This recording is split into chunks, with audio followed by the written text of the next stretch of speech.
Hi, my name is Helle Jensen, and I'm the creator of this YouTube channel. I'm a storyteller, I'm a cinematographer, and I am a still photographer. And I'm going to post videos here. They're not going to be very long, 20 to 25 minutes. And today I'm going to upload a video of a friend of mine called June Miller. It's a Zoom call, and we are talking about white light. If you want to know more about her, I'm going to post a link below to her website and her information. And if you want to know about me, who I am, where I come from, what I'm about, I will post a link to a free ebook you can download, The Trauma That Blocked the Light. So with no further ado, we're going to jump into the first YouTube film. Record. There we go. It's happening. It's happening.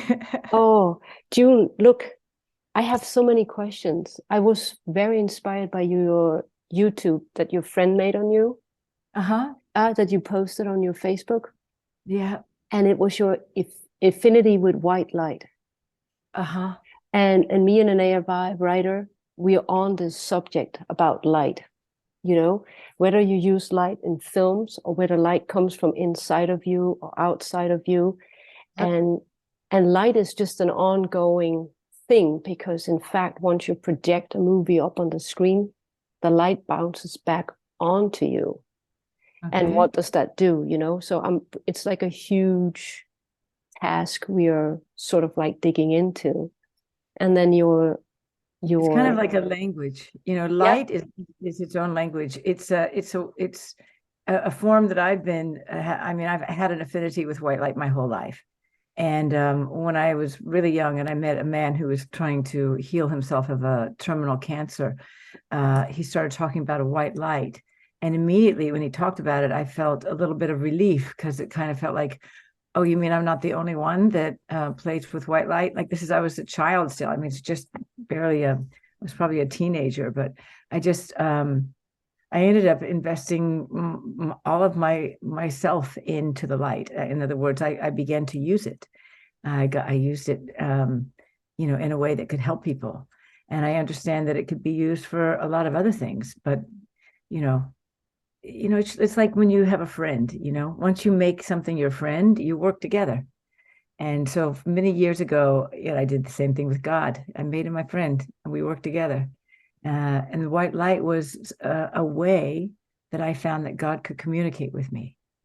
And so it's just been a tool that I've used for everything from getting a front row parking place on a rainy day at the mall to you know, gosh, I remember I was at a workshop with this woman named Petra Prime, and she wanted to show us a little thing that she thought would be interesting for us to understand about white light. So she took a glass and she also, this is in Ghent, Belgium, actually. She filled the glass with water from the tap and she put it on the table. There were probably 15 of us watching her do this. And she said, so I want you to watch what I'm going to do. And she put the pendulum over the glass of water and the pendulum was just barely moving. She said, okay, anybody else try it? Hold the pendulum. Everybody that did it, pendulum would barely move. She said, okay, so step away for a second. She put her hands around the glass. She closed her eyes and she basically sent white light into the glass. As we watched her, it took all of like 10 seconds. Then she took the pendulum and she started passing it around again. Every single person who would hold the pendulum over the glass of water that had been charged with white light, it was swinging like crazy. It had changed the vibration of the water.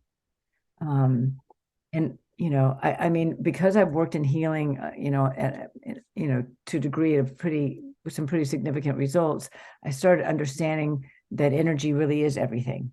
And even though our basic beliefs and our early childhood and all the influences, all the decisions that we made during trauma, all of the pivotal moments that we lived through, they all led us to where we are. And if we're ill, it's usually a wake up call. There's tension somewhere in the consciousness that needs some attention, kind of thing.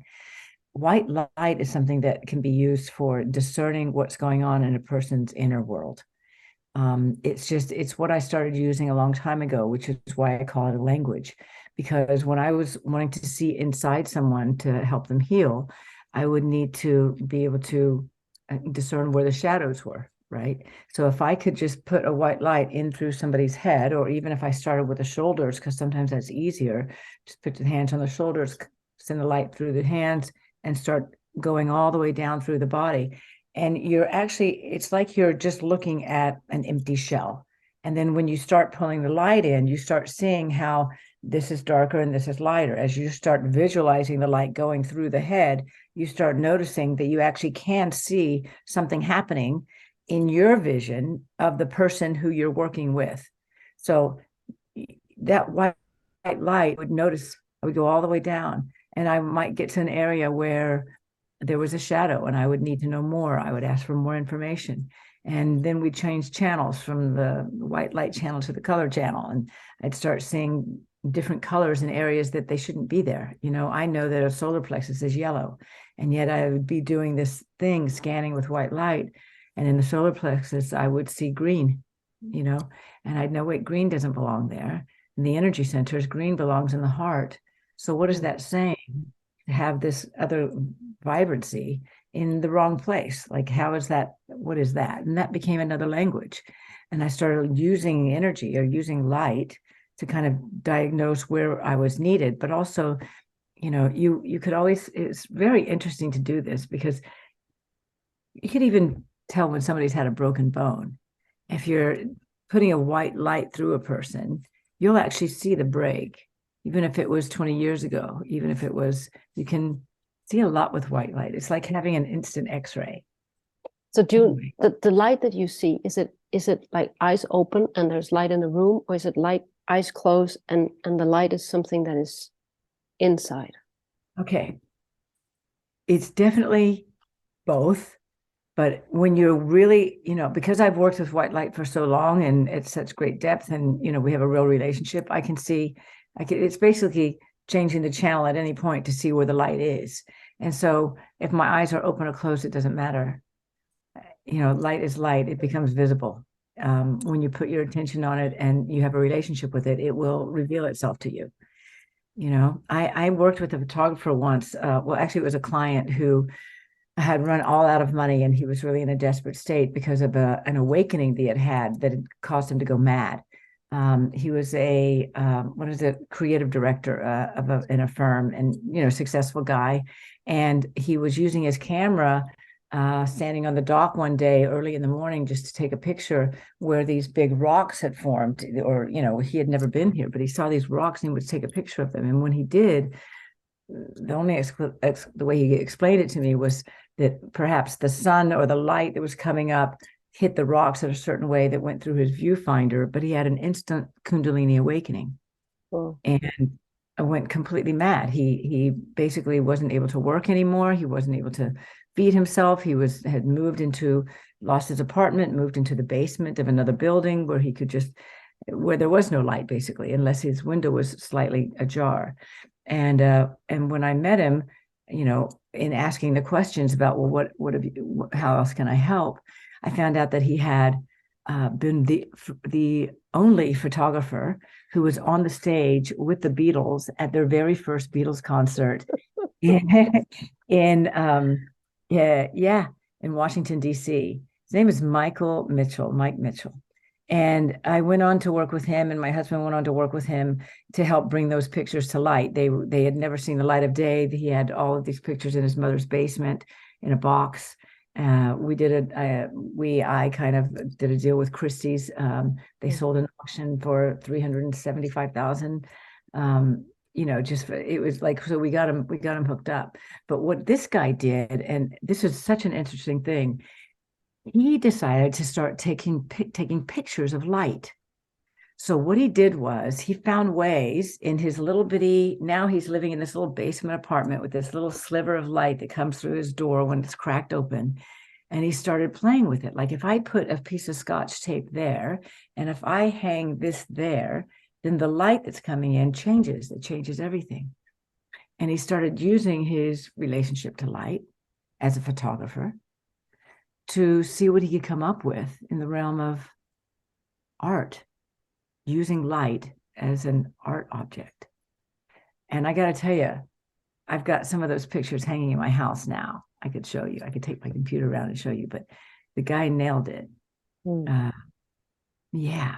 Yeah, well, it comes from a deep place, huh? If you live in that basement and have that minimum of light, and that's pretty intense. And yet he developed a relationship with it. Yeah, that's it. And I think he had developed the relationship probably 30, 40, 50 years earlier. He's an older man. He was, I think, 18 or 19 or something when he took those pictures of the Beatles. But so he had been a photographer working with light all this time. And then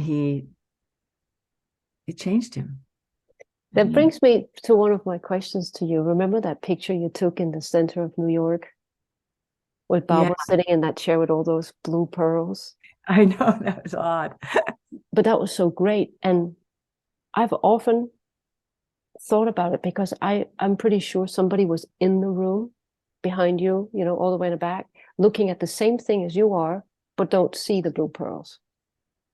I can believe that. Yes. And so you see it, you take up your camera, you just snap that picture. Do you, it's like, so when you see something, you can photograph it. Or do you, I mean, how does it work? It doesn't work. It's not No. like there's no theory and you can't plan it. I think the easiest way to capture it is with the word presence. Yeah. Just being completely present, and if we think about all the good stuff that happens, a lot of the good stuff that happens in life, like spontaneous laughter and just gut-wrenching tears, or just like a stir of passion, and even joy, it's in presence. All of those things happen when you're in the moment, when you're not in your head, when you're not busying yourself, when you're just present. That's where peace lives. you know Mm. that's what oh, that's what people try to, that's, we're all looking for peace. And I don't, I look, a lot of people are really good at meditating, and they can find that certain level of tranquility through meditation. For somebody else, it can be taking a hot bath or gardening, you know just standing by a tree or painting a picture. Presence isn't about focus. Presence is interacting with the moment. Whatever that moment is being present for the moment. And I think, with Baba, there was always something about him. And I don't know how anybody in the room couldn't be present with Baba, because he calls it.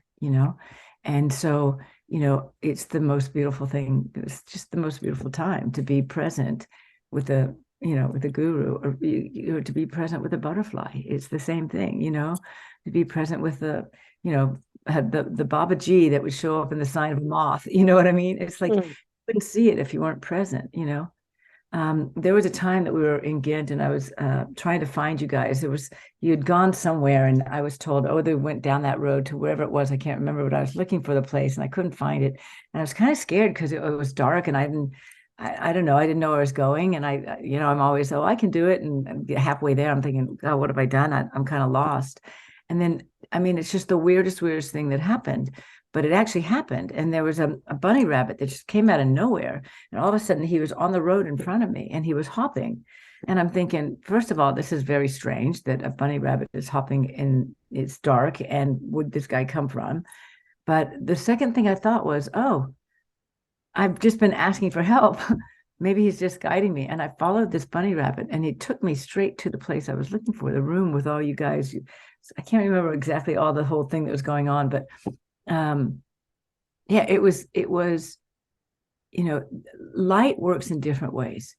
Light is energy. And if I focus white light on something, what I'm saying is, Mother Mary, God, universe, helpers of all goodness, can you please put your attention here, because we could use a little help, right? So I know me, if I'm walking in the dark and I start to get scared just because of who I am, I know I'm going to ask for help. I'm going to ask for help. And it's going to come in whatever way it comes. But that could be the white light, you know, that could be just a way that we communicate.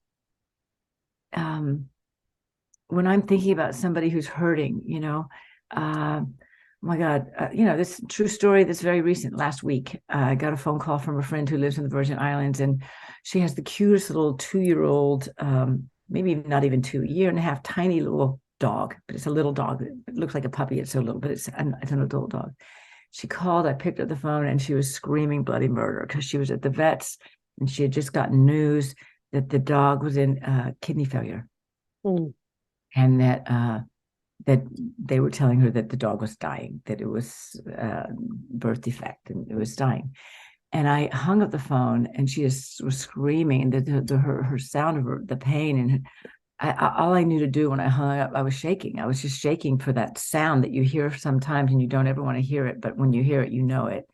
And it's like, okay, how can I help? And I immediately know that the pain was related to the dog having kidney failure. So, I could send her love, but my first go-to is to put white light in the dog's kidneys, which I did. And she was so sick that they had told her, and this vet had told her, listen, with these blood tests, I doubt he's going to make it through the night. But if the dog does make it through the night, I can't help it. You're going to have to take it to a specialist in New York. They flew the dog the next day, lived through the night. They flew it the next day all the way to New York, went to the specialist. And by then the dog was completely well. Wow. Yeah. And the vet said, that's not possible. There must be some mistake in the original blood test, because this is we can't explain how this happened. So she turned around and took it back to New York, told the vet there what had happened, and the vet said, no, our blood, we have no problem with our blood work. Everything's, so nobody could explain it. Mm-hmm. White light, Yeah. white light. But it's not just light, it's directing light. Because if I'm going to work with white light, that's easy enough. Just imagine it. You can just imagine it. Imagine that something that you want is, or love, or somebody you care for who's ill, just have them sitting on a cloud and just imagine the cloud is white, just so you get that energy around them. For me anyway, what I notice is that it calls in the helpers. Mm. And it just says, look, I I am on the right side of things. This is a blessing. In the same way that if I want specific angels, I'll use a pink light, But if I'm working with healing, I want God. I want the Father. I want the Master. I can't do it otherwise. It's not me, It's none of us. It's the light. But when you direct the light, all of a sudden the light has an agenda. You can walk into any room and feel light, but you have to think about a lot of things that are given to us, whether it's plants or there's everything that's here has a reason to be here, not just us, but even something that we create. An inanimate object is maybe less value than the tree, but they all have their function. They all come with an agenda, and white light, when directed, can fulfill a purpose. It can do what it is that it came for, to spread light on something, to create a vibration or a frequency that creates balance. So in healing, all of these energy centers are related to a theme. I didn't make any of this up. This is what goes on in the Hindu, a lot of people have known, I'm not going to, okay. So, but what we don't realize, and what we don't often put attention on, is that what's going on in our life is affecting what's showing up in our body, not just because of what we eat and pesticides and stuff like that. I'm talking about what we think. Mm. So I'm talking about using energy that's going on already in your body to become part of the language that can tell you about yourself, so you'll know when to course correct. I believe that we can live a very long time, and we can be really happy, and we can be healthy, and we can make a difference, and we can have fun, and we can do all that stuff. But, it's not because we're eating everything right or doing everything right, but it's because we have right thinking. It's because we understand that we are creating our reality in the way that we are going to set it up, either to get our attention because we're out of balance or off track, we're not in alignment, or it's going to be a wake-up call so we can get back in alignment. But energy it's still God. It's still the universe. It's still nothing anybody owns, but it's something that is available to every one of us.